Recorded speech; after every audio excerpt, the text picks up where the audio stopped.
Nech sa vám páči, veľký potlesk pre Saifu. Ďakujem veľmi pekne, ďakujem. Dobrý deň. Ako sa máte? Je toto moja vôbec prvá prezentácia v živote. To hovorím teraz naozaj úplne úprimne. Budete tlieskať v priebehu ešte viackrát, takže si to naozaj ušetrite. Tento maličký vibrátor držím prvýkrát tiež v živote v ruke, takže dúfam, že tie všetky slajdy pôjdu presne tak, ako majú.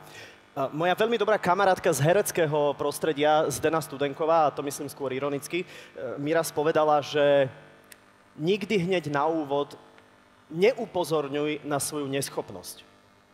Ja som to spravil hneď na úvod, takže dúfam, že to je celkom v pohode. Je to moja prvá prezentácia a prvý kontakt s týmto zariadením.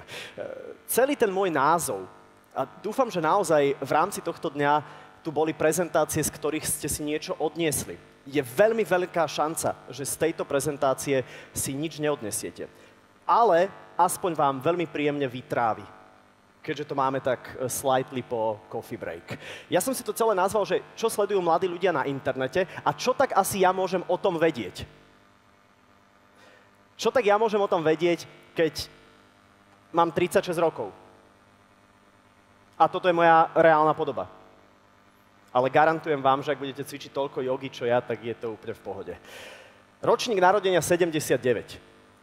To už som dávno nebol naozaj ako mladý, takže budem vám skôr rozprávať niečo, čo som ja zistil počas svojho pôsobenia na nejakých sociálnych sieťach, že čo si myslím, že mladí ľudia majú radi, respektíve na čo reagujú a čo si myslím, že ma nejakým spôsobom odlišuje od iných ostatných, ktorí sa možno nejakým spôsobom pokúšajú tiež presadiť v tom internetovo-sociálnom nejakom priemysle.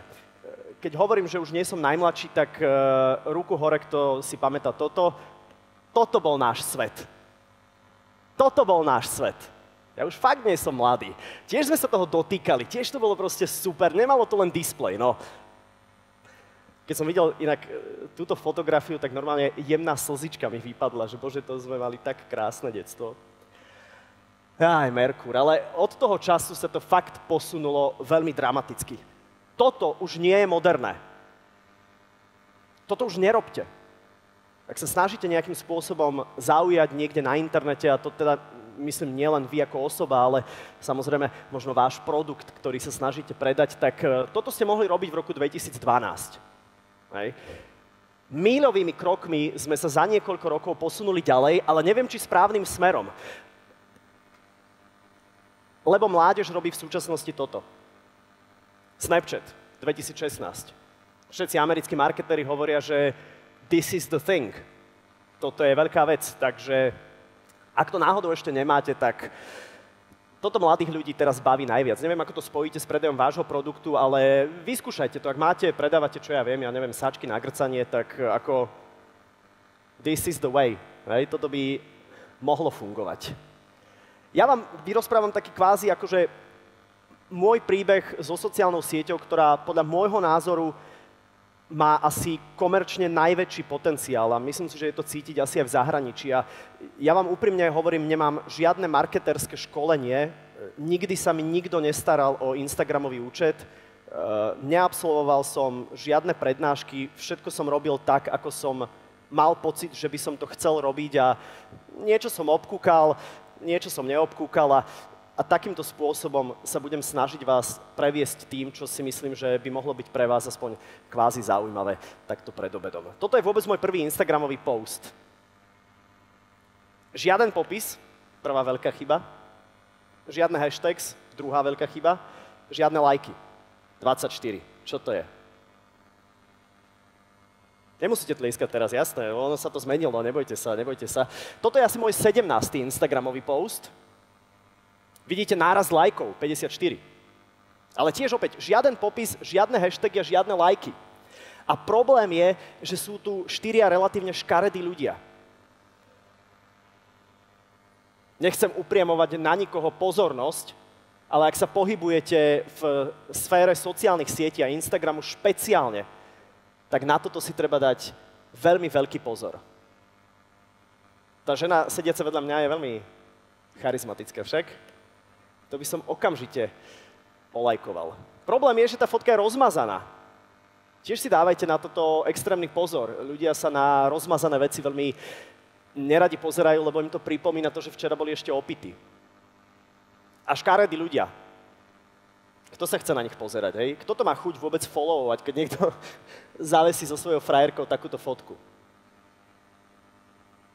To boli začiatky moje Instagramové, nebojte sa. Od toho momentu som sa posunul a aj na tom mojom Instagrame sa veľmi veľa zmenilo. Vymenil som frajerku predovšetkým z predchádzajúceho slajdu a veci sa trošku rozbehli. Toto je môj najlajkovanejší post. Je to akože pekná kópia, lebo myslím si, že takýchto Instagramových postov je pomerne dosť, kde človek drží svoju frajerku, sú niekde na nejakom peknom mieste. Ale skrátka, a budú pokračovať ďalšie slajdy, ktoré podľa môjho názoru to tak jemne vysvetľujú, že prečo asi sa toto ľuďom páči viac ako rozmazaná fotka s nejakou ochechulou, ktorá večer predtým vypila asi 2 litre čuča. Zistíme. Dúfam, že sa mi to podarí. V novembri 2015, čo je pred niekoľkými mesiacmi, som mal na Instagrame necelých 27 000 followerov, čo myslím si, že nie je vôbec ani zlé, ani nie je to nejaké mega číslo prevratné. A koncom mesiaca, novembra, ma Tina vyzvala svojich fans, že ak bude mať Saifa do konca novembra 30 000 followers, tak príde moderovať so mnou popoludne vo Fan Rádiu. Čo bola celkom výzva. Tina má tých followerov na Instagrame neporovnateľne viac so mnou a tešil som sa tomu jemnému nárastu, ale nakoniec to dopadlo tak, že neprišla. Pretože 30 000 followers som dosiahol na začiatku decembra, takže chýbalo mi naozaj len úplne, že pár dní. Čo som bol na jednej strane aj trošku smutný, ale nejakým spôsobom od toho momentu som si uvedomil, že sa komunikácii s tými mladými ľuďmi, ktorí sú na Instagrame a na Slovensku to netreba podceňovať, je ich tam naozaj veľmi veľa. Treba s nimi začať komunikovať. A začal som nad tým rozmýšľať a ešte raz chcem prizvukovať, že nemám žiadne školenie a nezedol som marketing americký jak Rytmus, takže idem naozaj len podľa toho, ako to skrátka cítim. Do konca mája, čo je za necelého pol roka, sa mi to... Akože je tam teraz už 69,3, hej, úprimne, toto som robil 2 dní dozadu, takže je tam skoro 70 000, to znamená, že za pol roka je to dvojnásobok, to znamená, že som si vymyslel hashtag ako není málo, tak mladí ľudia rozprávajú, great success, happy a follow me, takže ty asi tiež dôverne poznáte. A teraz to idem asi rozobrať trošku viac, že prečo si myslím, že tých ľudí tam nejakým spôsobom pribudlo. Pochopiteľne, že drvivá väčšina z nich sú zo Slovenska a drvivá väčšina z nich sú mladí ľudia, ktorí na tých sociálnych sieťach, a to nie je žiadne tajomstvo, sú, fungujú, pozerajú a lajkujú. A prišiel som k takýmto záverom. Ako sa mi to teda podarilo? Ako som hovoril, nie som social media expert a poviem vám tu moju skúsenosť. Treba byť autentický. Nič nie je horšie, ako keď sa človek na sociálnych sieťach tvári alebo hrá na niečo, čím nie je. Nemáme rok 2010, toto sú ľudia schopní prekuknúť a myslím si, že to vám aj akýkoľvek odborník povie, že toto si myslím, že je absolútny základ. Keď je niečo ozajstné, tak to ľudia zjedia, keď je niečo neozajstné, tak to ľudia nezjedia. Toto je moja reálna podoba, takže autentickosť som si vybral ako prvú najdôležitejšiu vec, ktorú si myslím, že tí mladí ľudia cítia ešte viac ako možno my, ktorí sme tak nejak životom už okresaní. Uveriteľnosť je tiež si myslím, že parameter, ktorý je strašne dôležitý. Znie to fakt neuveriteľne, ale na oboch fotografiách som ja. Ďakujem Instagramu, že nebol v roku 2005. Lebo by som tam musel vešať fotografie s takým výrazom tváre a s takým prihoretým účesom.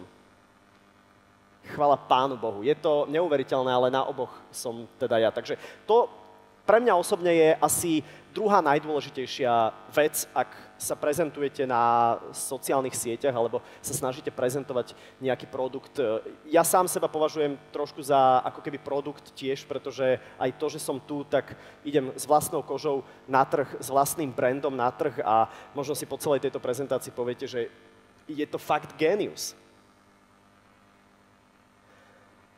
Konzistentnosť je niečo, čo som si musel osvojiť, lebo som mal pocit, že možno niekedy nechcem tých ľudí otravovať. A toto mám pocit, že je rozmer, ktorý máme my ako dospeláci, alebo respektíve my ľudia, ktorí sme trošku starší, že a nechcem ich možno otravovať, neviem, veď som dal post predvčerom. Nie. Je to jedna zo zásadných chýb. Konzistentnosť znamená vytrvalosť, proste musíte postovať. Skrátka, sociálna sieť je Tamagotchi. Tamagotchi potrebuje papať. A vy musíte tú papinu dávať. Takže ja sa snažím na Instagrame, keďže to som si zvolil ako takú ústrednú nejakú moju tému, snažím sa proste postovať každý jeden deň. Ak sa podarí možno aj dvakrát, tak je to super, ale samozrejme, že vždy to musí byť o niečom a k tomu sa tiež nejakým spôsobom dopracujeme. Tu na tomto sú nejaké otázky, zatiaľ nie je žiadna otázka?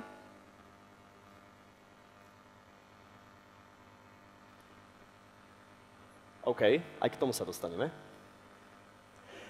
Odlišnosť. Odlišnosť je, si myslím, že tretí, nehovorím, že to poradie som si zvolil tak nejak, ako mi to napadlo, takže možno odlišnosť je pre mňa osobne dôležitejšia ako konzistentnosť, ale je to taký ten parameter, že je to dôležité. Vždy ja osobne sa snažím pozerať proste na veci trošku inak a snažím sa ponúknuť odlišnosť aj vzhľadom na to, že ako vyzerám, ako pôsobím a ako ma ľudia vnímajú a aký možno brand ja sám za seba reprezentujem alebo chcem, aby ma tak iní ľudia videli. Naozaj nič nie je horšie ako non-stop postovať to isté alebo byť taký, ako je už miliarda iných. Ja si myslím, že možno by sme našli nejakého Saifu niekde inde, určite, ale v rámci toho priestoru, ktorý je mne v živote vyčlenený, myslím si, že mám dostatočne veľa featureov na to, aby som si povedal, že som odlišnejší od iných. A vybral som túto fotku zhodou okolností z uplynulého víkendu, lebo tá blondína je moja frajerka a toto sú jej 3 najlepšie kamarátky. A celý ten popis je pre mňa veľmi v Instagrame dôležitý a snažím sa tomu venovať veľmi dôležitú pozornosť, možno niekedy viac ako fotke. Je tam napísané najlepší escort v Bratislave. Odporúčam čistotné, diskrétne, pomer cena, výkon. Jednoducho, niečo, čo si myslím, že keď uvidí ten môj follower, tak si povie, no toto je Saifa. Toto je presne on. Že jednoducho, mohol som tam napísať, že krásny víkend vám želám všetkým. Ale to by bola nuda, to by som nebol ja, takže sa vždy snažím pozerať. A samozrejme, ani jedna z nich nerobí aktuálne escort. Všetko boli jednotkárky na strednej, pozor. Tiež to treba ohashtagovať.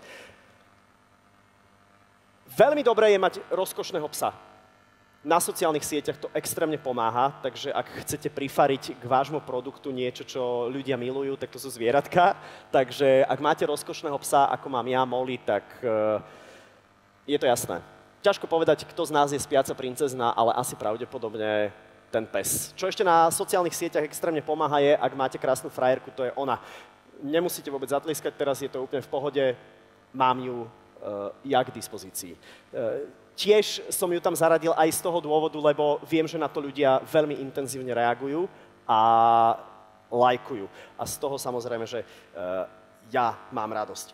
Fotka je vždy dôležitá, to som spomínal, ale efekt to naozaj má až s tým správnym komentárom. Takže pri tom, keď to tvorím, alebo keď vy to tvoríte, tak si myslím, že mladí ľudia majú chuť byť tvorivý, hej, tak sa treba nejak uvoľniť a treba sa pozerať na veci možno trošku inak. Nezabúdať na hashtagy, to je pri Instagrame, ktorý som si teda zvolil v rámci tejto prezentácie ako takú cestu propagácie, lebo ešte v závere sa k tomu dostanem. Tie hashtagy sú strašne dôležité. Môžete samozrejme začať aj tými najštandardnejšími, že si do Google napíšete, že akože most liked hashtags alebo niečo v tom zmysle a vyjde vám určite, že ja neviem, happy a pick of the day a follow me a follow for likes a whatever. Takže môžete využiť aj tie, ale treba byť v tomto podľa mňa kreatívny a treba byť v tom vytrvalý. Ja som si určil také 3, ktoré v podstate nejak sú popredkávané skoro každým mojim postom. To je snívaj zabdela, lebo o tom by to v živote asi malo byť. Nikdy nehovor, že máš zlý deň, to tiež je pre mňa také také motto, že nikoho nezaujíma to, že ste sa zle vyspali, máte trošku nádchu, alebo ste si dali ibuprofen. Jednoducho zlý deň až vtedy, keď bude asi ten úplne posledný. A vaše lajky sú moje krídla, to si myslím, že som ja, no, to si nedovolí asi niekto len tak iný. Takže toto sú tri také pre mňa veľmi dôležité. A tiež si myslím, že pri komunikácii s tými fanúšikmi, s mladými ľuďmi je okrem tých všetkých parametrov, konzistentnosť, odlišnosť, vytrvalosť a tak ďalej, treba objaviť niečo, čo sa môže opakovať.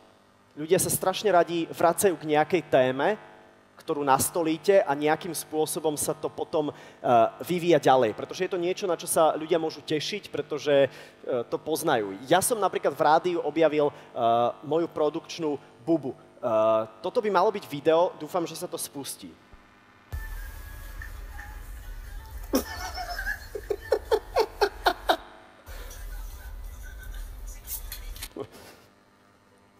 Buba sa tvári, že škúli, hej.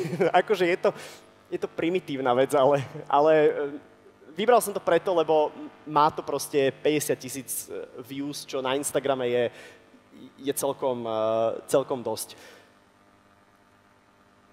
Alebo prípadne ešte aj tu je možnosť. Myslím si, že by mohla mať pri tej jej škúľavosti tutoriál videa. Bubi, ty si nerozmýšľala nad tým, že by si robila make-up tutoriál? V pohode.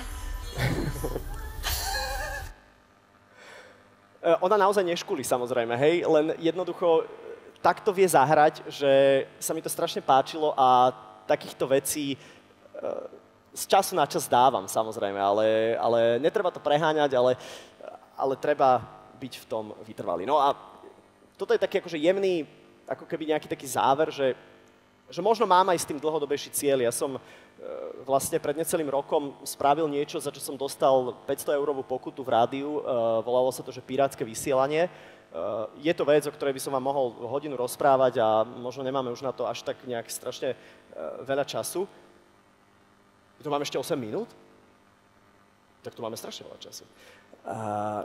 Jednoducho som sa zavrel do štúdia a cez Facebook, cez ten live stream, či ako sa to volá, mentions, tak sa to volá, tak som vyzval poslucháčov, ktorí sú k dispozícii na internete, čo si myslím, že je drvivá väčšina, že teraz mi napíšte do komentáru, čo chcete počuť z rádia a ja vám to zahrám.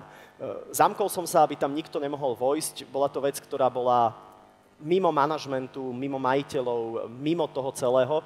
To znamená, že ten autentický zážitok bol veľmi, veľmi silný pre mňa. Takže sme si vlastne hodinku necelú, veľmi necelú, hrali pesničky, ktoré boli úplne mimo playlist, do čoho mi volal generálny riaditeľ, že či som sa zbláznil, alebo že čo to má byť. Programový riaditeľ bol úplne vytočený, ten sa so mnou 5 dní nerozprával.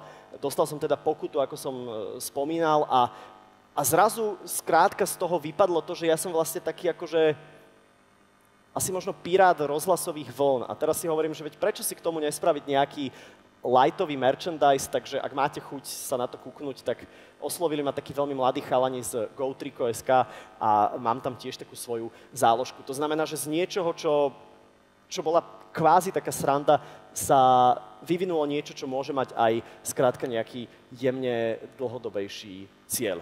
A neviem, či toto nie je posledný slajd. Nie, toto je. Napriek tomu, že mám ešte dosť času, dúfam, že budú nejaké otázky, si myslím, že treba počúvať určite múdrejších a sociálnych mudrolantov a ľudí, ktorí vedia s tými sociálnymi sieťami možno narábať v termíne nejakých čísel alebo nejakých takýchto záležitostí. Ja naozaj som skôr typ, ktorý proste verí svojej intuícii a myslím si, že to je určite aj pre vás to najdôležitejšie, lebo neverím, že až na výnimky, čo tu sú, oplatí sa tomu veriť, tej intuícii. Ďakujem veľmi pekne za pozornosť a dúfam, že ešte strávime nejaký čas s nejakými otázkami, teda nejaké asi aj sú. No aj sú, samozrejme. Ďakujeme veľmi pekne. Toto je potlesk pre Saifu. Dobre, tak poďme. Mám ale taký pocit, že viac menej sa spájajú niekde pri peniazoch. Čo si myslíš o novom preferenčnom zobrazovaní postov na Instagrame? Dokážeš na Instagrame svoju aktivitu speňažiť?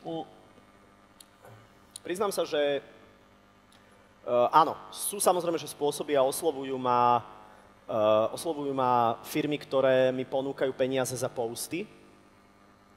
Už sa to deje aj u nás. Napríklad posledne teraz som komunikoval s Maďarmi, kde je centrála Ray-Banu. Sú to moje obľúbené okuliare, oni si to pravdepodobne všimli aj na základe počtu followerov a tak ďalej. A vlastne ponúkli mi proste okuliare a peniaze, aby som im dal v priebehu mesiaca 3 posty. Bolo to pre mňa absolútne prirodzené dať tam akože hashtag Ray-Ban a tá ich kampaň sa volala, že It takes courage alebo niečo také. Takže áno, sú to pomerne zaujímavé peniaze, ale nehovoríme samozrejme, že v miliónoch. Zatiaľ. No, tá ďalšia otázka v princípe je tá istá. Propaguješ produkty, ak áno, či ti platia, tak si povedal, že áno. Instagram, prečo to robíš? Čo ti to dáva? Robí ti to dobre? To je taká sexuálna otázka, evidentne. Je to sexuálna otázka, robí mi to dobre, baví ma to. Neviem, že či mi to až tak ako robí dobre v tom zmysle, ako to ten človek myslel, ale ja mám osobne z toho radosť a nemám pocit, že by som zdieľal niečo, čo by bolo vrcholne intimné, čo by malo skrátka nejaký obsah, ktorý by si ľudia povedali, že toto je už akože too much, alebo myslím si, že také jemné, samozrejme, že odhaľovanie na tých sociálnych sieťach funguje, ale ja som extrovertne tak nejak vnímaný človek a aj som teda taký, takže pre mňa to je prirodzené, ale nie je to takéto nahonievanie si ega. Mohol som použiť taký výraz? Absolútne jasné. Tu asi všetci vedia, čo je nahonievanie. Hej. Takže... Pozeral som sa skôr na pánov tlmočníkov v budke, že to môže byť asi aj na to majú nejaký výraz. Poďme na túto otázku. Či sa oplatí byť na Slovensku blogerom a od ktorého momentu to začína prinášať naozaj peniaze? Nie je to úplne podľa mňa priamo na mňa otázka, ale začína to byť podľa mňa veľmi zaujímavé a v priebehu nasledujúcich rokov to bude zaujímavejšie a zaujímavejšie. Ten počet ľudí mladých, ktorí sú na sociálnych sieťach alebo jednoducho fungujú s tými telefónmi a sú non-stop na internete, jednoducho oni potrebujú mať vzory v tom, ako sa obliecť, ako sa nalíčiť, čo si ísť pozrieť do kina, akú videohru si zahrať, bla bla bla bla bla bla. To znamená, že títo ľudia existujú už na Slovensku. Myslím si, že verejnosti sú zatiaľ menej a menej známi, teda nie menej a menej, sú zatiaľ menej známi, ale myslím si, že sa dostávajú veľmi intenzívne na povrch. Ešte s Romanom sme sa krátko aj pre túto prezentáciu bavili o tom, že ako fungujú, samozrejme, že youtuberi na Slovensku začínajú fungovať veľmi, veľmi intenzívne. Firmy sa na nich začínajú lepiť, pretože tie views, ktoré oni majú na svoje veci, ktoré ani Roman, ani ja sme nedokázali ani len dopozerať, tak sú proste ohromujúce, hej? To sú proste 300-500 tisícové views, ktoré proste tie decká im tam naženú, lebo sa chcú nalíčiť tak, ako sa líči Lucy, hej? Takže určite nepodceňoval by som to a v priebehu nasledujúcich rokov to bude dramatický boom aj u nás. Veľmi dobre, inak si premostil aj na ďalšiu otázku, koho považuješ na Slovensku za social guru podľa teba?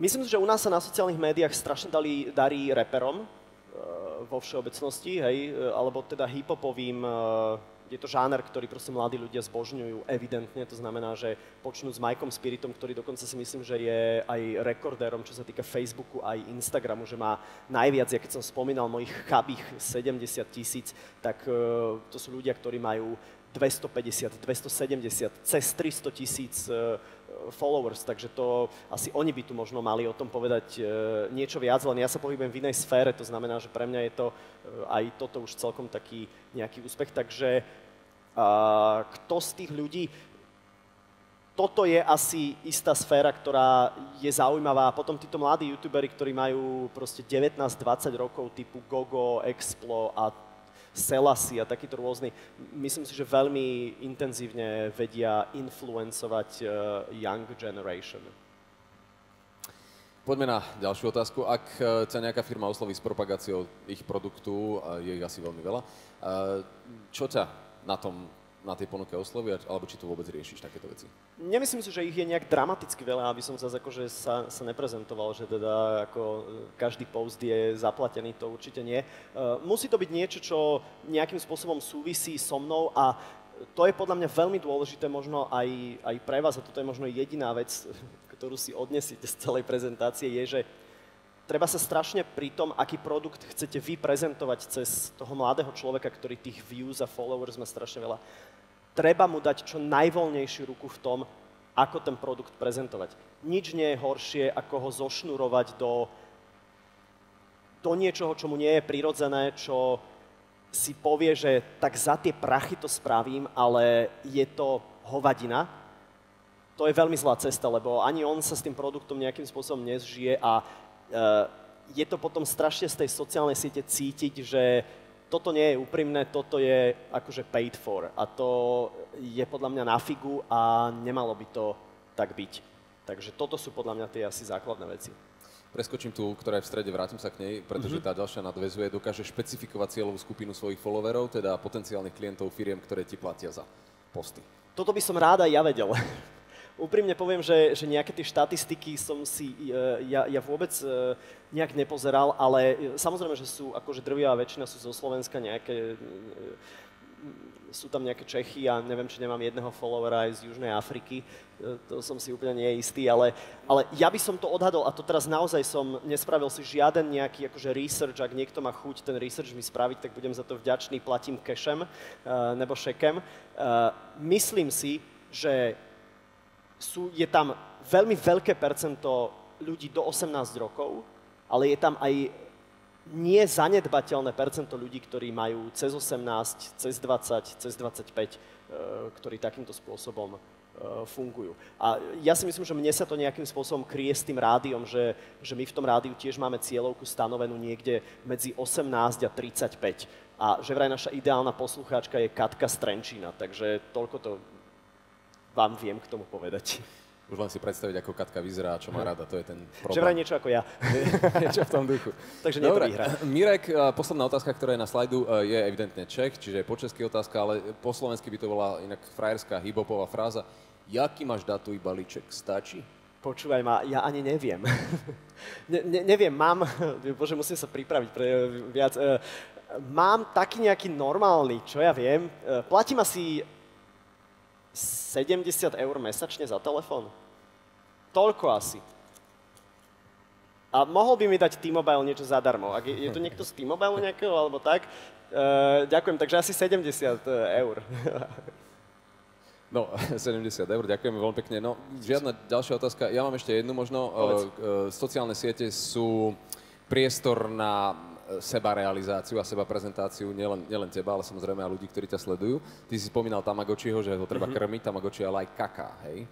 Čiže ospravedlňujem sa, ale je to tak. Čo robíš s tými hejtermi napríklad, ktorí vyslovene sa tam prídu vykakať, hej? Vyložiť sa a ako to riešiš? Vieš, to je veľmi dobrá otázka, lebo samozrejme, že priestor internetu je demokracia, to znamená, že nie možno všetci by mali právo sa vyjadrovať ku všetkému, ale demokracia je o tom, že sa teda evidentne môžu. Ja milujem ľudí, ktorí mi napíšu hejterský komentár, pretože ak mám chvíľu čas, tak im veľmi rád odpíšem a robím to vždy tak, mám už takú akože v hlave jemnú formulku, ktorú tak jemne obmieniam a napíšem vždy, že ďakujem ti veľmi pekne za tvoj čas, ktorý si venoval tejto myšlienke, mohol si ten čas venovať svojej rodine, svojim blízkym kamarátom, ale ty si sa tú energiu rozhodol venovať mne, za čo som ti nesmierne vďačný.